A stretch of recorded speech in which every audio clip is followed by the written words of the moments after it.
Bonjour à tous, j'espère que vous allez bien. Dans la vidéo d'aujourd'hui, je vais parler de tout ce qui a trait à la structure et de ce manque en fait de structure que peuvent avoir les évitants.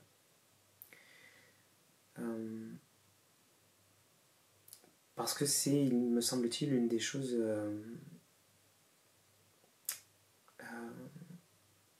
les plus perturbantes à la base pour ce type de personnes, pour les personnes qui vivent cette problématique-là. Quand on parle de structure, et notamment à une personne qui est évitante, elles peuvent entendre cela comme étant une contrainte, comme étant quelque chose qui serait un carcan rigide, qui d'une certaine façon pourrait étouffer la spontanéité, la liberté ou la créativité. En fait, c'est quelque chose que j'ai pour ma part longtemps pensé. Dans les faits, c'est réellement l'inverse. Parce que avoir une structure intérieure solide, c'est ce qui permet justement de rester libre, stable et d'être entendu et finalement de pouvoir s'incarner vis-à-vis des autres.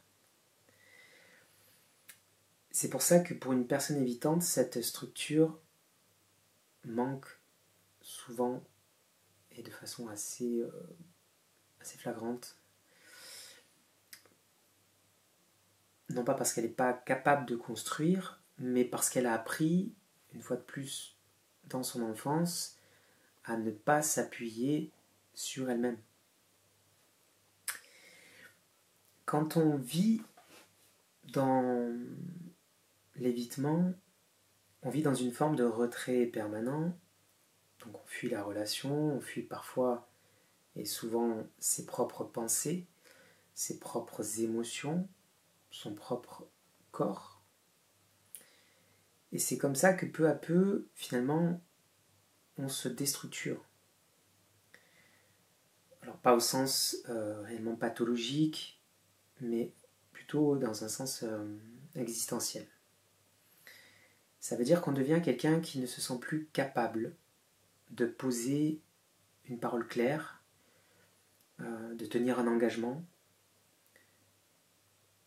de tenir finalement, de suivre une idée jusqu'au bout dans la réalité, de la mettre en place. C'est comme ça que vous avez beaucoup de personnes évitantes qui ont une pensée qui peut être rapide, qui peut être intuitive, mais qui finalement leur échappe.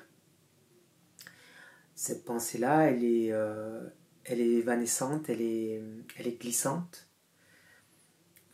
C'est comme ça qu'ils peuvent réussir à parler pendant 1 heure d'un sujet sans réellement dire ce qu'ils ressentent sur ce sujet.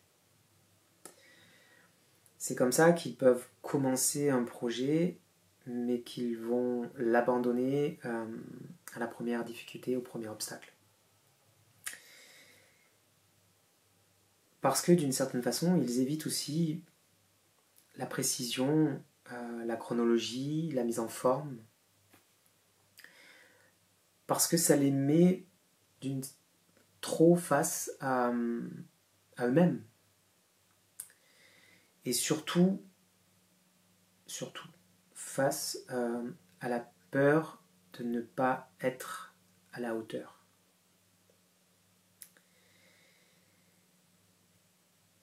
Pourquoi cette structure peut faire peur aux personnes évitantes? Parce que construire une structure, c'est s'engager. C'est prendre une place dans le monde. C'est décider d'être visible, d'être lisible, et donc potentiellement d'être critiqué. Pour une personne évitante, c'est une prise de risque. C'est pour ça qu'une personne évitante va pouvoir préférer rester floue, être dans un discours qui n'est pas forcément tangible,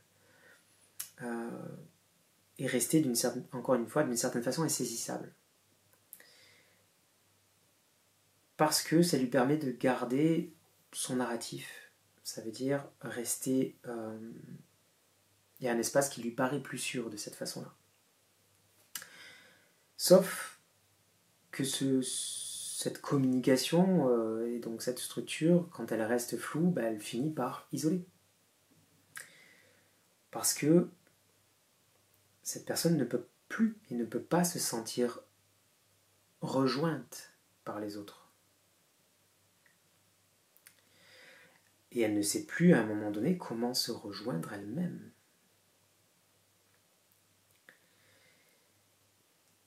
Et donc, il me semble important que ce qui peut permettre d'avoir une structure intérieure, c'est de faire confiance au fait qu'une structure, c'est d'abord une charpente invisible et ça n'est pas une prison. C'est comme ça qu'on peut dire qu'un texte, pour qu'il tienne, doit avoir cette structure-là et doit tenir debout. C'est comme ça qu'une maison ne s'effondre pas. C'est comme ça qu'une idée peut réellement être partagée, être comprise.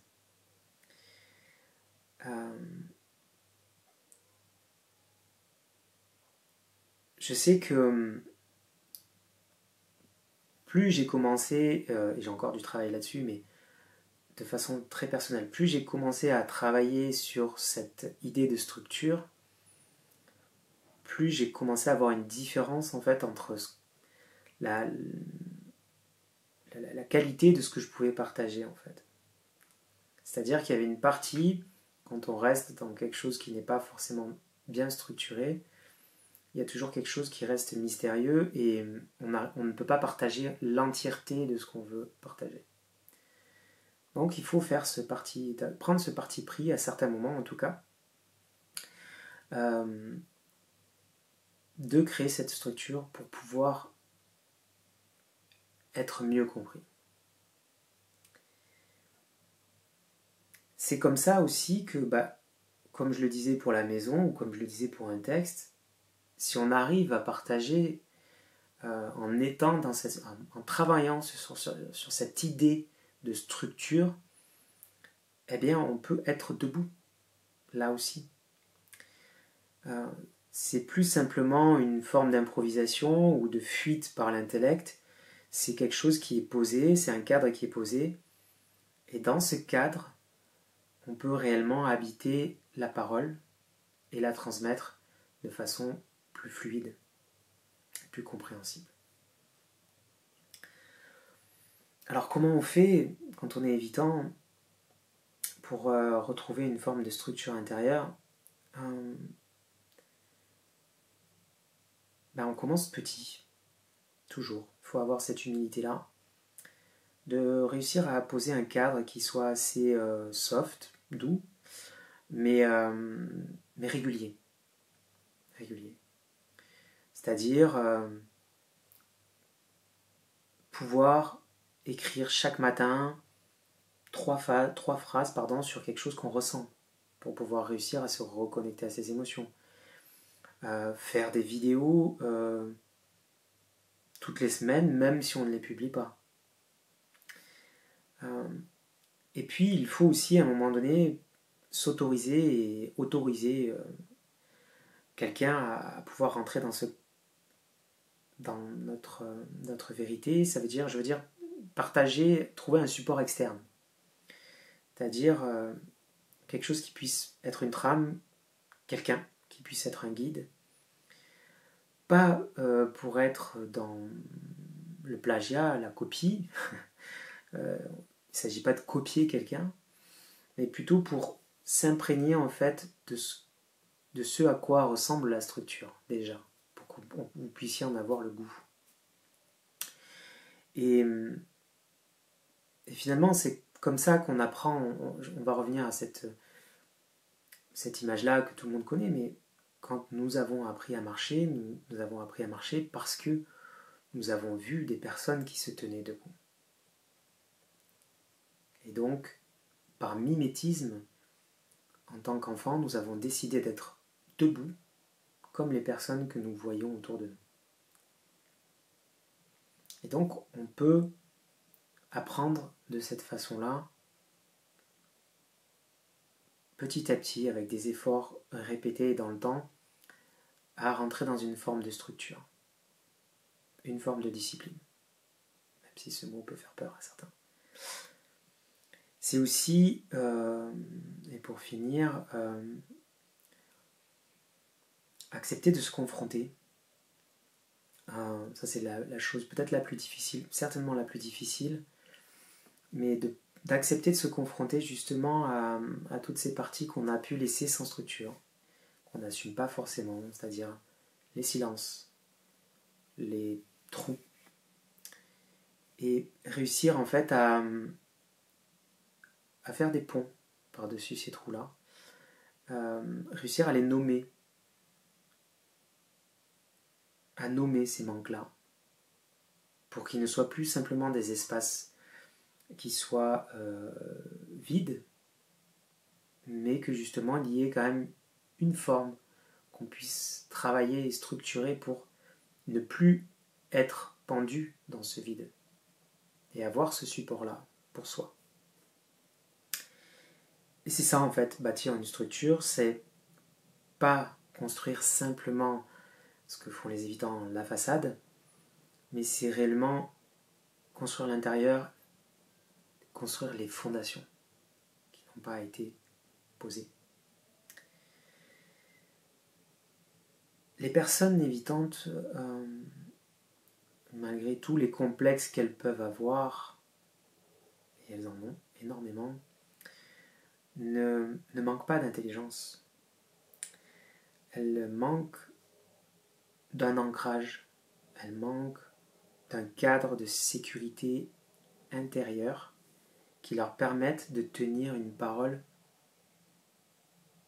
jusqu'au bout, sans être dans la fuite.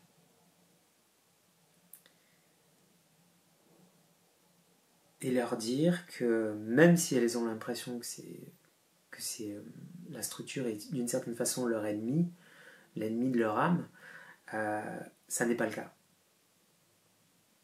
C'est au contraire ce qui permet à l'âme de descendre dans le corps et de pouvoir se faire entendre. Voilà. Ça me paraissait important de poser quelque chose que j'ai pu apprendre, quelque chose qui est encore en cours d'apprentissage, bien sûr, comme tout ce qu'on peut apprendre, on se développe, on évolue, et voilà. Et c'est un manque, c'est quelque chose dont les évitants doivent prendre conscience pour pouvoir avancer. Pour déjà le faire à leur niveau, pour pouvoir justement créer ce pont qui va leur permettre d'aller vers les autres, et aux autres de venir aussi vers eux dans ces moments-là. Voilà. Si vous avez besoin d'un accompagnement, si vous avez besoin d'une écoute, si vous avez besoin d'une aide, que vous êtes dans ce type de situation, que vous pensez peut-être être évitant ou vivre avec une personne qui a ce trouble de l'attachement ou ce trouble de la personnalité, selon, n'hésitez pas à me contacter à l'adresse que vous lisez juste ici. Je me ferai un plaisir de vous répondre le plus rapidement possible. Merci de votre attention, merci de vos partages, merci de vos likes, et je vous dis merci de vos commentaires aussi, et je vous dis à très bientôt.